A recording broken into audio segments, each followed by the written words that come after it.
I've been wanting to try out this viral Arayes recipe for a few months, so I made my version of it for my family's meal prep this week. These are sort of a Middle Eastern version of a quesadilla, but pitas are used instead of the tortillas, and the meat is actually cooked in the pita so it absorbs all of the flavor and juices.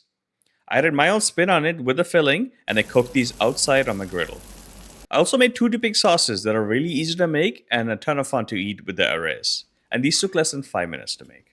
These are usually eaten fresh, but I'll show you a couple of tricks that I use to prevent them from getting soggy and keep them tasting great all week. In terms of calories, these work out to be about 600 calories for a full pita and the dipping sauces with a side salad. Okay, so the first thing that I started with was the filling. I started off by grating one large onion. I try to use a mandolin as much as I can. It's just faster and you get perfect cuts every time. If you don't want the pita to get soggy, you need to squeeze out all of the water from the onions. I use a cheesecloth for this, but you can just squeeze it with your hand. I then grated a 1-inch piece of ginger. I also grated one large jalapeno. If you're prepping this for yourself or your family and you don't want it to be spicy, you can just skip this one. I also added half a cup of chopped mint and half a cup of chopped cilantro. If you have extra mint and cilantro, don't throw it away. I'll show you how you can use these extras to make some dipping sauces. I then added 2 pounds of ground lamb, but you can use beef also if you prefer. For the spices, I used 2 teaspoons of cumin powder, coriander powder, spicy paprika, smoky paprika, and salt. If you don't want to make this spicy again, you can skip the spicy paprika and just double up on the smoked paprika. I give this a good mix to make sure that all of the seasonings were evenly spread. Okay, so once the fillings were prepped, I got started with stuffing the pitas. I just use regular pitas for these. The main thing here is to try and use fresh pitas if you can. They're just easier to work with. The first thing I did was to open up the pitas. I made a small slit and slowly worked my way through.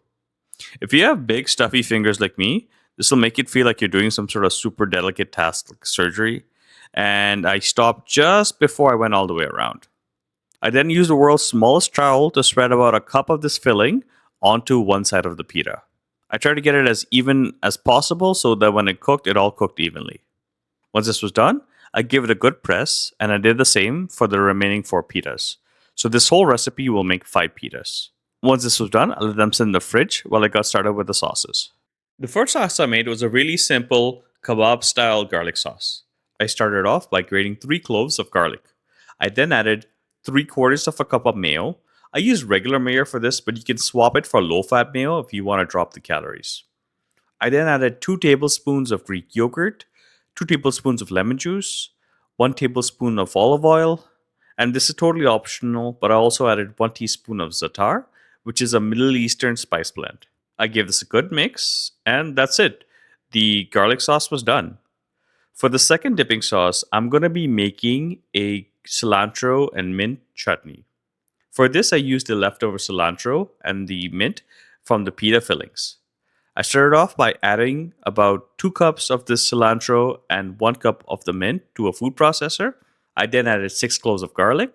I then added 1 large jalapeno. If you don't want it to be spicy, you can skip this. I then added 1 teaspoon of cumin powder, 2 teaspoons of lemon juice, and this is totally optional, but I also added a 1/4 cup of peanuts. The peanuts help thicken the sauce and add a nutty flavor, but it's totally optional. If you skip this, it'll still taste pretty good. I then give everything a mix, and now I taste it for seasoning. I give this a mix and taste it. It needed more salt and sugar, so I added about 2 teaspoons of sugar and half a teaspoon of salt. And that's it. The second dipping sauce is also done. Now let's cook up the pitas. I started off by preheating my griddle to medium heat. I really like using griddles for meal prep because you can cook a large batch at once. Once the griddle was up to temp, I cut the pitas in half and put them on. I only put on about half of the pitas at the start because I was actually planning on making a video cooking half of these on the griddle and half of these on my charcoal grill, but I ran out of time and ended up cooking all of it on the griddle. If you want to see how these turn out when cooked on a charcoal grill, leave a comment and I'll make a video on it. Lean ground lamb should have about an 80-20 ratio of lean to fat, so you actually don't need to add any extra oil if your griddle is well seasoned. The rendered fat from the meat is enough, but I used a little bit of extra vegetable oil to get me started. After about 2 minutes on one side, I gave these a flip, and I kept flipping them every 2 minutes or so to prevent them from burning. After about 10 minutes, we're done. If you pack your pitas thicker, you may need a little bit more cook time. Before I packed everything together, I made a really quick side salad of cucumbers, cherry tomatoes, and onions seasoned with some salt and pepper. But you can add a dressing if you want. Okay, so now to pack the lunch boxes. I packed one pita per serving, which is around 566 calories with 39 grams of protein, 40 grams of carbs, and 29 grams of fat.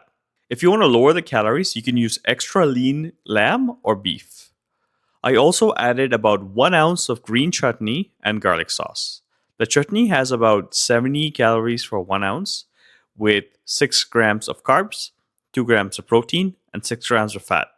If you want to lower the calories, you can skip the peanuts. The garlic sauce was 81 calories with about 9 grams of fat. And if you want to lower the calories of this as well, you can use low fat mayo instead of regular mayo.